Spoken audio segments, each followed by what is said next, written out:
This is 1000 kVA transformer test bench. ये इसका control panel है। ये 1000 kVA ट्रांसफार्मर टेस्ट बेंच, इसका इनपुट है 415 वोल्ट 3 फेज 4 वायर एसी। इसमें लोड टेस्ट और no load test and DVDF test का फैसिलिटी है।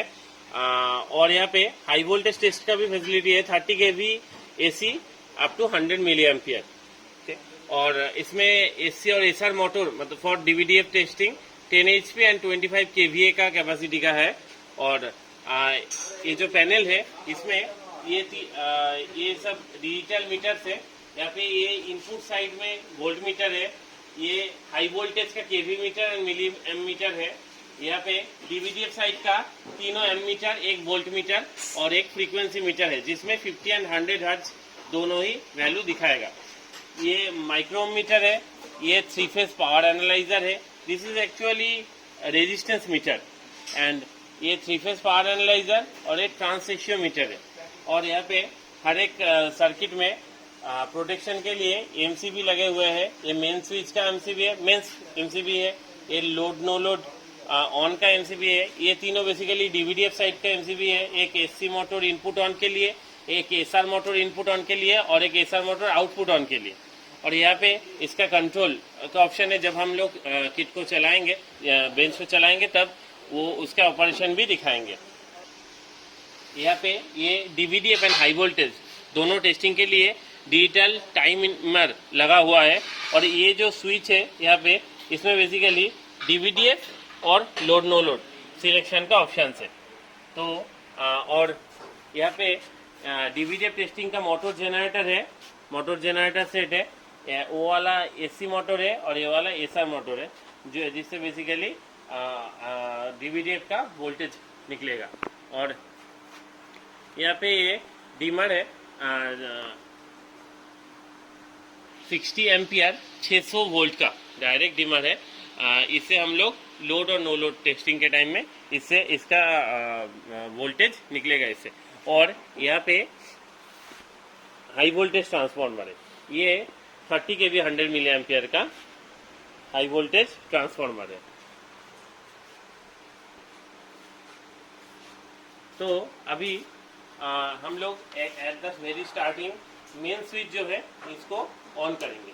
तो ऑन करने के बाद एकदम स्टार्टिंग में हम लोग लोड नो लोड टेस्टिंग करेंगे। तो लोड नो लोड टेस्टिंग के लिए ये पावर एनालाइजर को ऑन करेंगे यहाँ से, और ये जो एमसीबी है इसको ऑन करेंगे, ऑन पोजीशन में देंगे।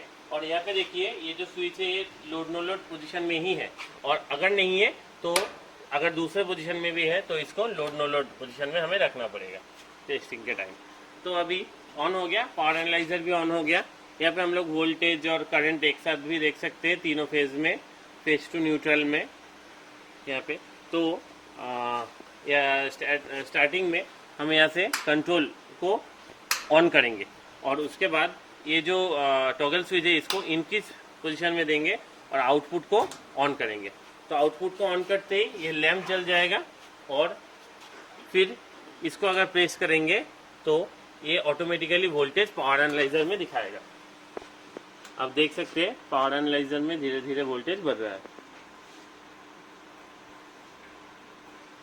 ये फेज टू न्यूट्रल वोल्टेज है। हम लोगों को कैलकुलेशन करके फेज टू फेज में मैक्सिमम हम लोगों को 600 वोल्टेज तक मिल सकता है, जो लो टेस्टिंग में 586 580 तक वोल्टेज लगता है।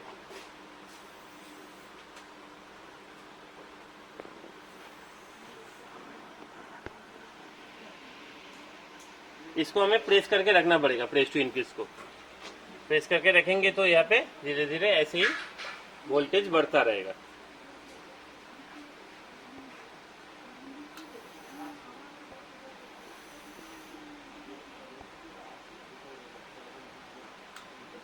यहाँ पे मैक्सिमम 346 वोल्टेज तक हम लोग दे सकते हैं।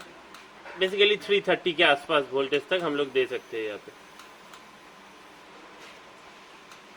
एज पर इनपुट सप्लाई ये वोल्टेज बढ़ भी सकता है। यहाँ पे देखिए ये बी फेज में हमारा इनपुट सप्लाई में वोल्टेज ज़्यादा है, तो उसमें हम लोग ज़्यादा वोल्टेज हमें मिल रहा है।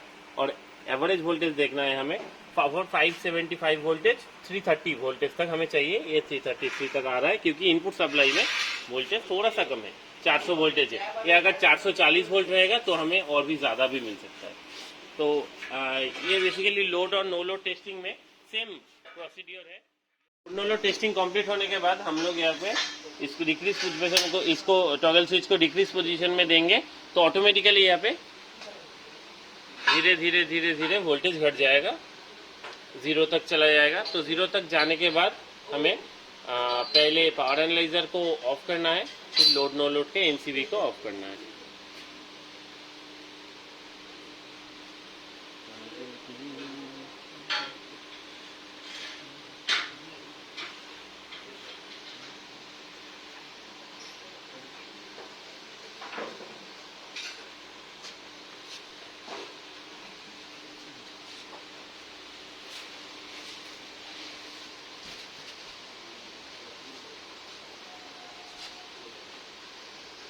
तो यहाँ पे अभी वोल्टेज लगभग 0 के आसपास आ गया है, ये 0 हो गया।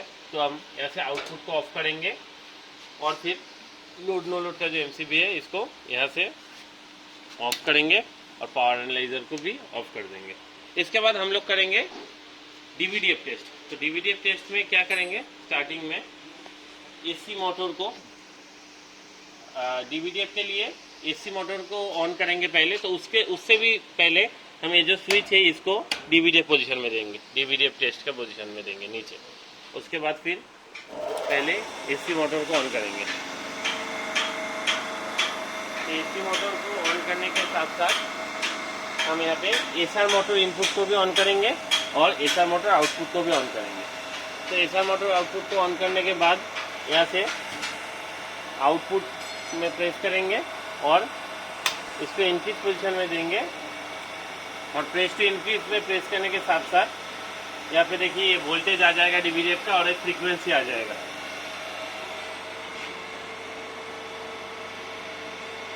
ये आपको 866 वोल्ट हमें देना पड़ेगा।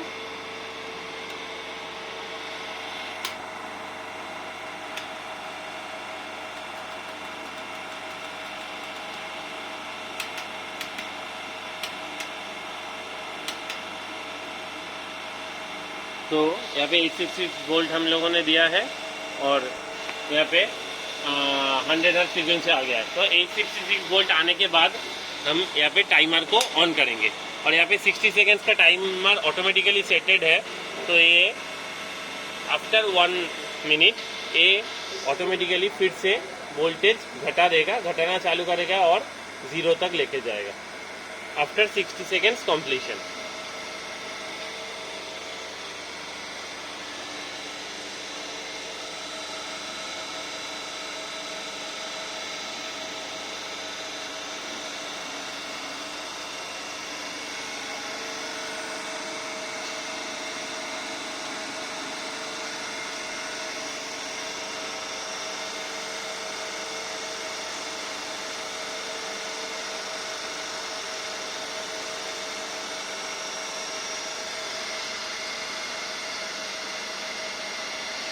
तो ये टाइम अभी लगभग हो ही गया है और 5 सेकेंड बाकी है।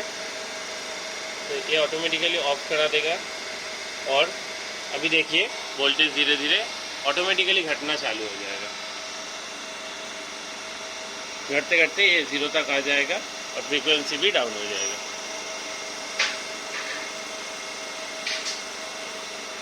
तो ये हो गया। फिर हम यहाँ से आउटपुट को ऑफ करेंगे और फिर एसआर मोटर आउटपुट ऑन जो है इसको ऑफ करेंगे, एसआर मोटर इनपुट ऑन को ऑफ करेंगे और लास्ट में एसी मोटर इनपुट ऑन को ऑफ करेंगे। तो ये था हमारा डीवीडीएफ टेस्टिंग। अभी हम लोग हाई वोल्टेज टेस्ट करेंगे। तो हाई वोल्टेज टेस्टिंग के लिए हमें जो करना पड़ेगा, यहाँ पे कनेक्शंस वगैरह ठीक ठाक तरीके से करना है। L1 L2 V 3 कनेक्शन है। ये कनेक्शंस हमें पैनल के साथ करना है। तो पैनल के साथ कनेक्शंस करेंगे LT साइड में और HT से हाई वोल्टेज लेंगे। और इधर पे हमें पैनल और हाई वोल्टेज ट्रांसफार्मर को सेम अर्थिंग देना है। जो बाकी का जैसे डिमर और फिर मोटर जनरेटर को भी जो अर्थिंग देना है वो सेम अर्थिंग हमें प्रोवाइड करना है हाई वोल्टेज में। तो तो अभी हम लोग यहाँ पे हाई वोल्टेज को ऑन करेंगे। तो अभी हम लोग हाई वोल्टेज सर्किट को ऑन करेंगे। हाई वोल्टेज सर्किट को यहाँ से ऑन करेंगे। तो ऑन करने से पहले कंट्रोल ऑन को ऑन करेंगे और फिर HT को ऑन करेंगे। तो HT ऑन करने के साथ साथ सेम प्रोसीड्यूर में हमें यहाँ से इसको इंक्रीज पोजीशन में रखना है और ये पहले आउटपुट को ऑन यहाँ से ऑन करेंगे। तो देखिए यहाँ पे इंटरलॉक लगा हुआ है। DVDF लोड नो सर्किट के साथ HV का इंटरलॉक है, मतलब दोनों circuit eight A time on नहीं हो सकता है।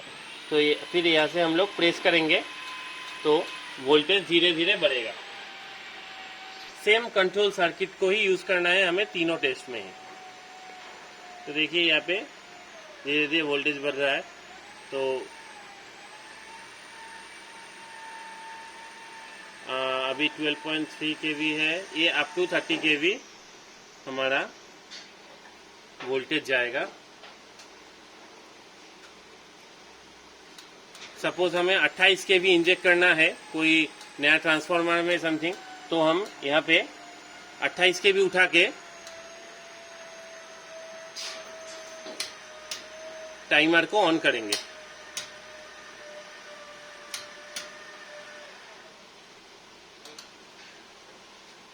तो अभी 28 kV यहाँ पे आ गया वोल्टेज और फिर हम यहाँ पे टाइमर को ऑन करेंगे। तो ये भी सेम सिस्टम है as per DVDF। After 1 minute completion ये वोल्टेज ऑटोमेटिकली घट जाएगा।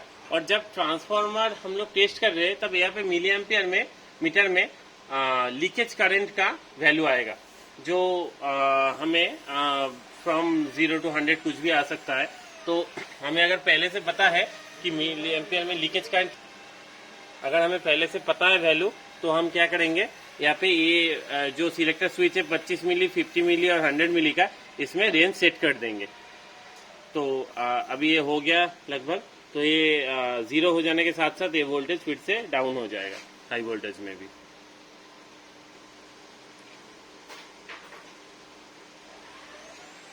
तो अभी देखिए ये वोल्टेज डाउन होना चालू हो गया।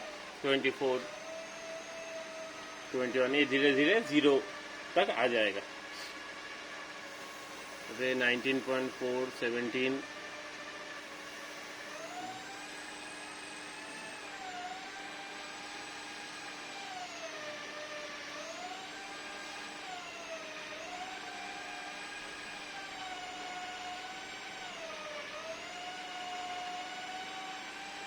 ये अभी 0 हो गया। तो 0 होने के साथ साथ हम HT को ऑफ कर देंगे और कंट्रोल के यहाँ से ऑफ कर देंगे इसका।